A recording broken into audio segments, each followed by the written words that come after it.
Adapting to a changing market. Stacey, why are you walking into the back? I guess we'll start real quickly. So we have Eric Sachs' YouTube video on our channel. Who has seen the iBuyer? Really? Eric Sachs was here at a sales meeting, did a great presentation on iBuyers. Who saw that? Okay. Those of you that didn't have your hand up, you can watch it on our YouTube channel. Who here doesn't know that we have a YouTube channel? Oh, yeah, that's pretty good. Okay, so we do have a YouTube channel, and Paul and Parker have worked really hard recently. If you haven't seen it, it's all cleaned up, it's organized, it's got nicely covered. We've broken some things down so that they're not really long. But the iBuyer seminar done by Eric Sachs is awesome. All I want to say about iBuyers is an iBuyer is an investor. Would you not agree? I agree. Yeah. This is someone who, well, investor, a person or an organization that puts money into financial schemes, property, etc., with the expectation of achieving a profit. This is right off Wikipedia. Achieving a profit. What's that mean if someone's buying a property and they want to achieve a profit? They want a discount. There's all kinds of ways to build that discount in, correct? I saw one of our agents post something about iBuyers and the fees they charge, the commissions they charge. Some are 7%, 8%, 10%. They have extra fees. But then they also want to buy your property at a discount, right? Are these homeowners that are going to live in the home? No. They're just regular investors. Have we not always had investors buying properties before? We've always had that. These happen to be really big companies now that some of them have done a really good job of working with the consumer and gaining trust. Should you trust Zillow to go buy your home and give you the highest dollar? Should you trust any investor to give you the highest dollar? No. Is that what someone always wants? The highest dollar? No. It's not always. When you meet with your client, your seller, you need to find out what their motivation is. How quickly, how smoothly do they want the most money? There are several things that a seller wants, and it's not always the most money. That's why we've always had investors. I'll come, look at your house, it's a disaster, you don't have to clean it up, you don't have to paint it, you don't have to carpet, that realtor's gonna try and get you the most money and make it hard. And they're like, oh, great, I just wanted to take my money and go. It's not really my house, I got it gifted to me, I could care less. There's always been scenarios where an investor buying a property is a good deal. Maybe not the most money, but it's a good deal for that person. iBuyer pros.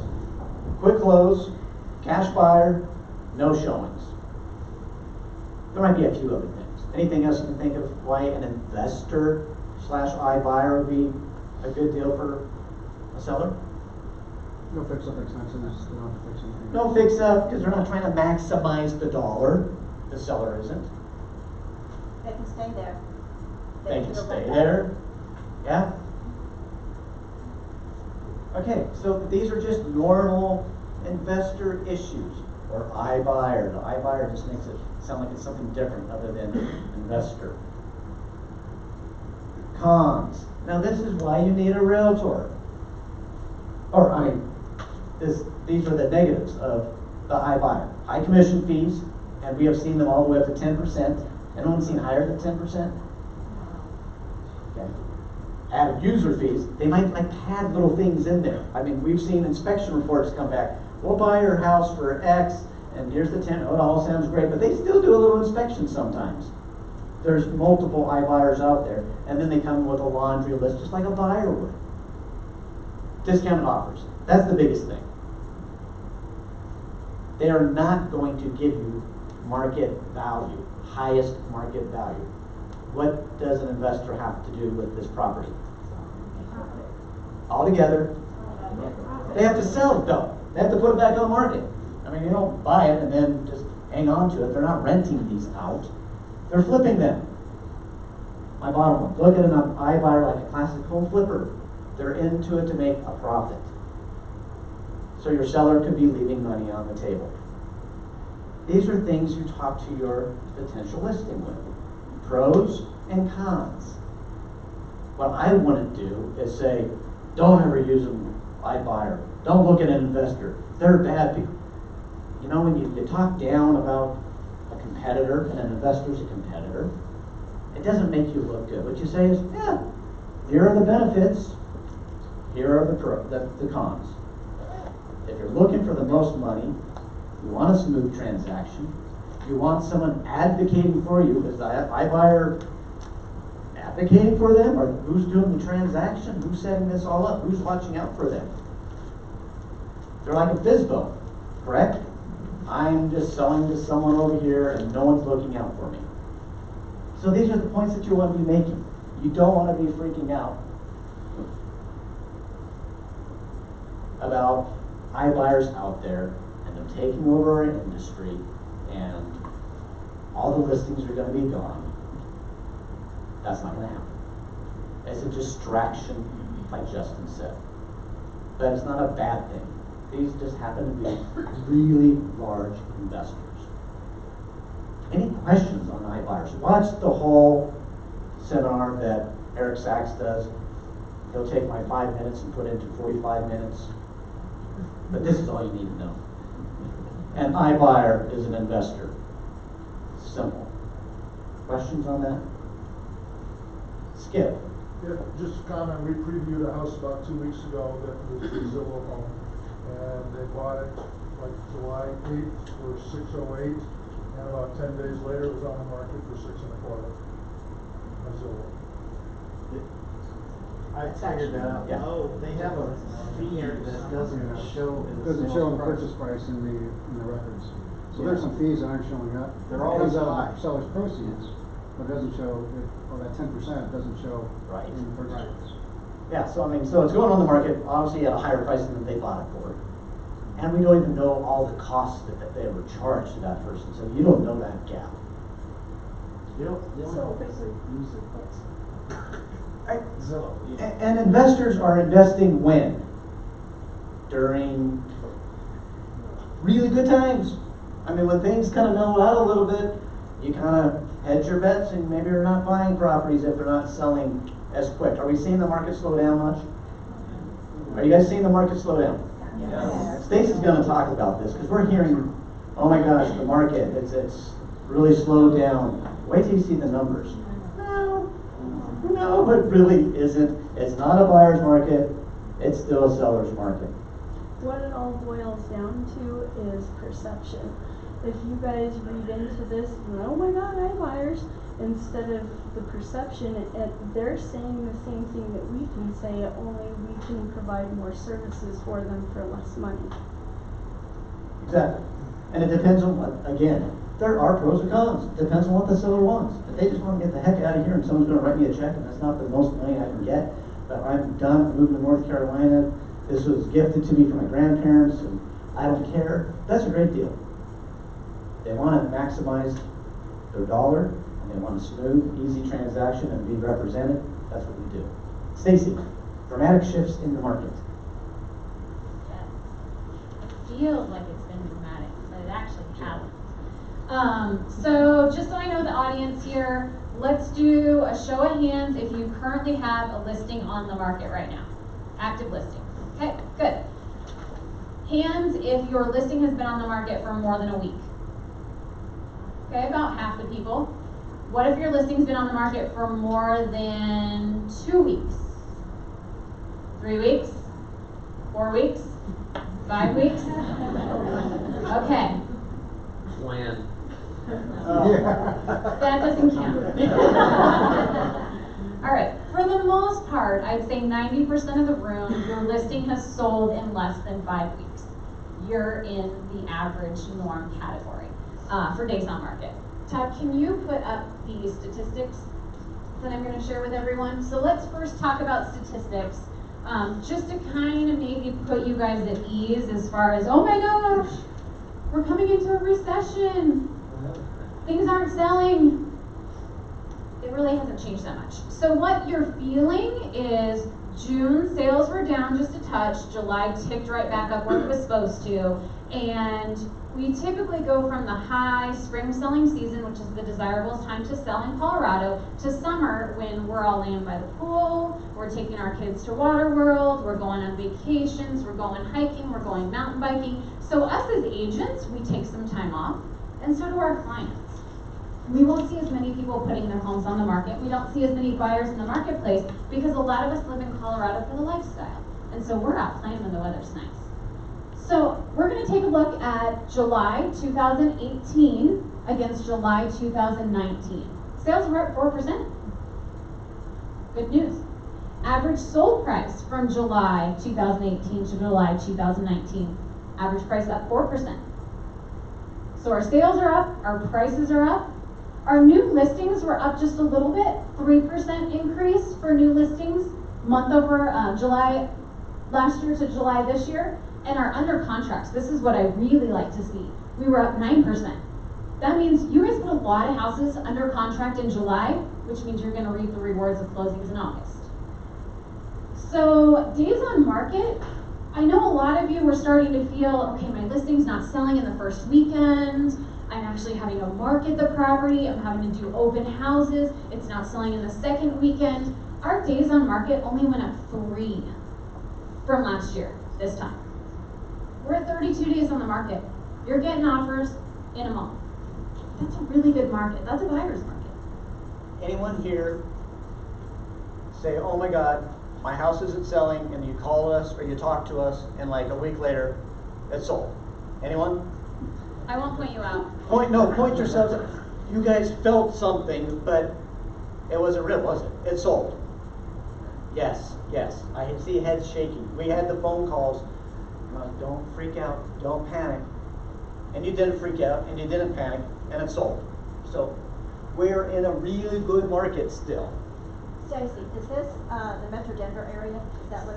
Yes, so these are already Colorado statistics, and they include, I'm wanting to say 7 counties, 8 counties. So it's Denver Metro, it's Adams, Arapahoe, Boulder, Broomfield, Clear Creek, Douglas, Elbert, Gilpin, Jefferson, and Park County. So a real big, broad perspective. When you look at some of the days on market just in the Denver area specifically, not Denver County, you're still seeing days on market around 18. You guys are still getting quick offers. So what we are seeing though is you guys were selling things so quickly, you're literally putting the sign in the yard and you're getting 3 offers, most of them over list price. So when it's taking you a week or 10 days and you've had a lot of showings, your feedback's been really good, you can't figure out what's going on, you're telling your seller, we need to price reduce now.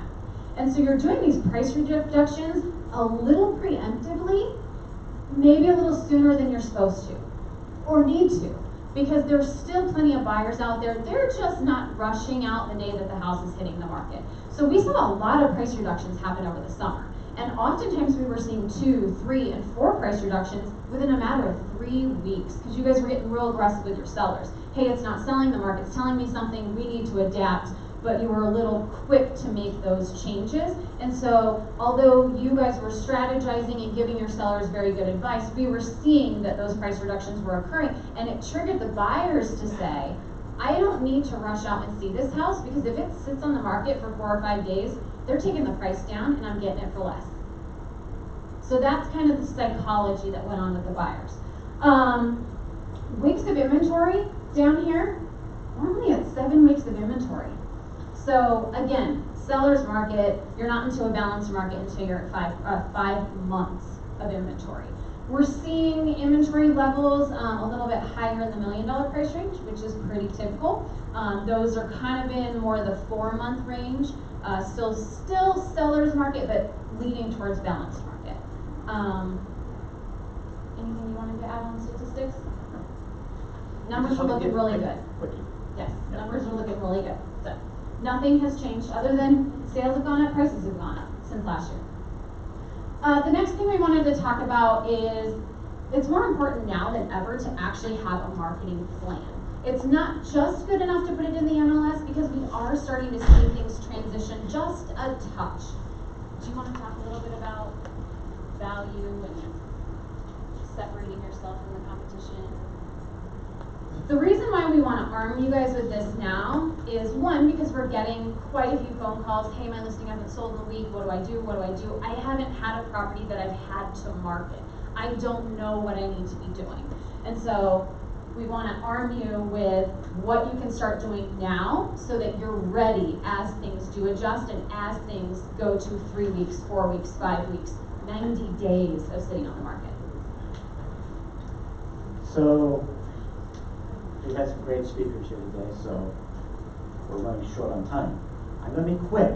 You're gonna need to take notes. You're gonna have to think here real fast and stay up with me. I wanna show you something that I started when I was selling, and this is back in the 90s. When I was by myself, selling 40 plus homes a year and didn't have an assistant. And I needed to communicate well with my clients. And most of you know that I love listing presentations. I love showing my value. I love putting together what's my marketing plan. I like being able to go to that presentation and show that this is what I'm going to do for someone. But it's not just important to show someone what you do, it's actually important to do it. And then show them that you're doing it. And I think a lot of agents have a problem showing people that they're doing the things that they've told them that they're going to do. Well, I started using back in the 80s, was Top Producer. Top Producer is still out there. It's a very big program. It's a little overbuilt, but this is what was available back then. I'm sure there's plenty of other programs that would work, but it allowed me to put together a service report. And I could template this report as to what I was going to do for someone. So if I'm at a presentation, I'm just going to make this up off my head, but I'm going to say to the person, I'm going to make you flyers. I'm going to put your house in the MLS. I'm going to have professional photography. I'm going to send out 200 just listed postcards to my sphere of influence who know people in the area. I'm going to send out flyers to the neighborhood because people who live in the neighborhood sometimes know people who want to live in their neighborhood. They talk about it. I'm going to do a reverse prospect match. Who knows what a reverse prospect match is? In the MLS. If you don't know what it is, you need to be using this. I'm going to put it in internet sites. I'm going to put it in Realtor.com. I'm going to showcase it on Realtor.com. I'm going to put it in the Real Estate Magazine. What are you doing? These are all the things that I was doing, and many more. But you don't just tell someone what you do, you show them that you're doing it. And the main reason I came up with this idea, I'll digress, is I had a husband and wife that were getting divorced. When that usually happens, someone usually chooses you, right? They didn't both choose you because they just don't want to. They're not agreeing on anything. But someone chose you and the other person, they had their favorite, but they didn't win. So I got this listing, and I already had the template. I had everything built up.